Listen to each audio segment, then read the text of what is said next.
Hi guys, it's Marieta. Thank you so much for tuning in today's video. I'm going to talk about team requirement for E2 investors. So let's do this. If you are E2 visa investor or you are thinking to apply for E2 visa, this video is for you. So the question oftentimes people ask me is, do I need to hire people before I apply for E2 investor visas? And the simple answer is no. You don't have to have a team because that is not one of the requirements. And if you are familiar with EB5 green card, you know that there is a requirement to hire 10 people within the 2 years of doing business in order to get the green card extension. Now, with E2, it's a different story. You don't necessarily need to have a team. However, today I do want to break it down for you and explain how you can start small and how you can start building your team, because in my opinion, if you want to grow fast, you absolutely need a team.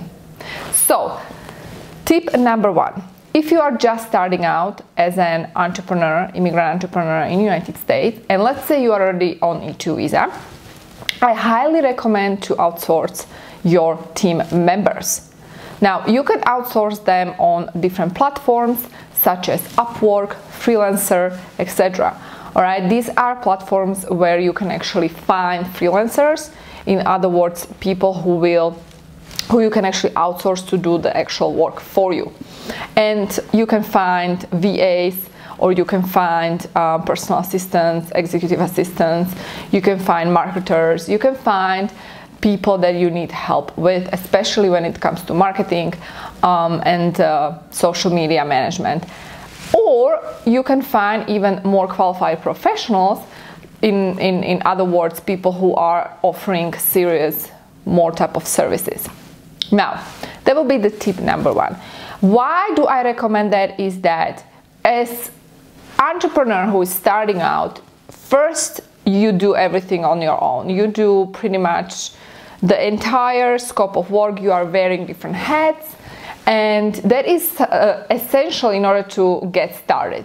But after a couple of months, let's say 4-6 months, if you keep doing the same thing, you're not going to be able to grow, because the day has only 24 hours, and if you deplete yourself, you overwork yourself, you're not going to have the energy that you need to build the business. Okay, and so what's very important is the energy. The energy is most important if you are entrepreneur. And so I would suggest that you start actually tracking the actual tasks that you are doing, and then look at the tasks like what tasks can I actually delegate, okay?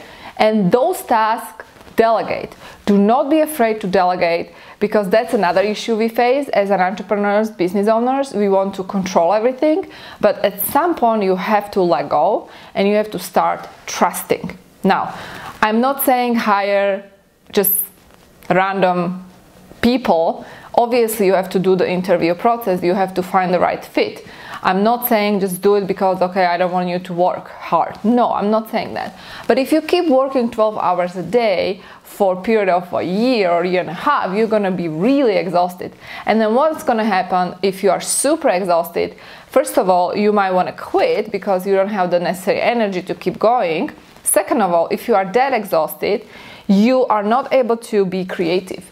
The creativity comes from a place that is actually calm. All right, and so in order to create and produce results in your business, you have to delegate those tasks that are more mundane and that can be delegated, and do things that are really something that only you know, okay, that is your specialty and only you know. Like, for example, I am the head of my business, so yes, I am shooting these videos, but that doesn't necessarily mean I'm doing everything behind the scenes, right?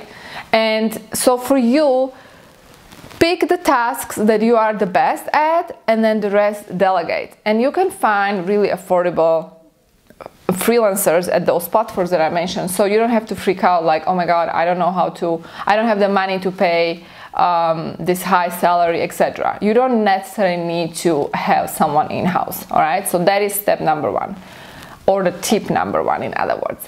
Tip number two is, like I already mentioned briefly, is to write down all the tasks that you do within 7 days and then decide what tasks you hate. For example, you typically hate tasks that you should not be even doing, tasks that are really mundane and tasks that are boring and that don't really require creativity and they are very repetitive, or maybe admin tasks, and really take this task and deliver, and the rest write down things that you are good at and focus on your genius zone.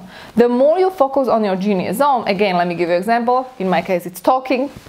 The better results you will create, because you will have more energy, and while you're doing those tasks that you really enjoy, you are actually producing good results because it's almost kind of like effortless. All right, I'm not saying there are things that I hate or I don't like, and yes, I still have to do some of them, but most of the things you can delegate and really save your time, because time is more valuable than money.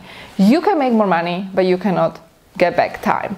And so think about it this way: how much are you worth per hour?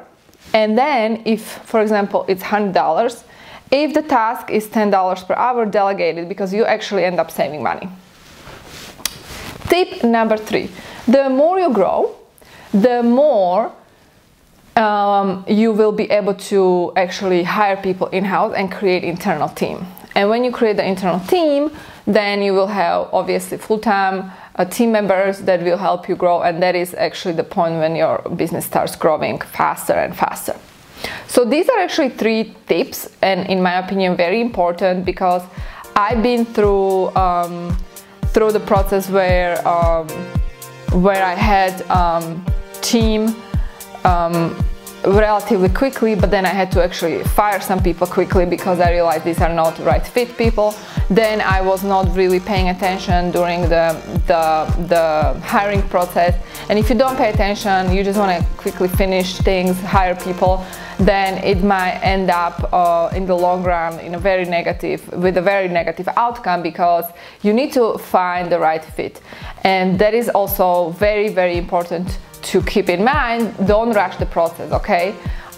So take your time, hire the right people, give them a test first, and then work with them. And typically it always feels right. Like, I always feel if the person is a good fit, and it's not just on the paper or the way they did a test, but it's also the way I feel, you know, if this person is positive, if they're creative, if they're self-starters, you know, they're going to add, they're going to contribute to your business. And you have to understand, like, what we create is a result of people we are surrounded with. So if you surround yourself with people in your team that are negative, that are not self-starters, that are not high vibe, as I call it, they're not going to produce the result you're looking for. So it has to be internal synergy in your business, so you can actually feel good, they can feel good, and you produce the results that you are looking for. So I hope that this video helps. If you guys have any questions, comments, leave them below. And I do want to invite you for my webinar, where I do talk about how you go from broke to six-figure, multiple six figures as an immigrant entrepreneur, and how you can apply for entrepreneur visa. And I'm going to post the link below this video so you can sign up. Thank you so much for tuning in, guys. I'll see you in my next video. Have a great day. Bye.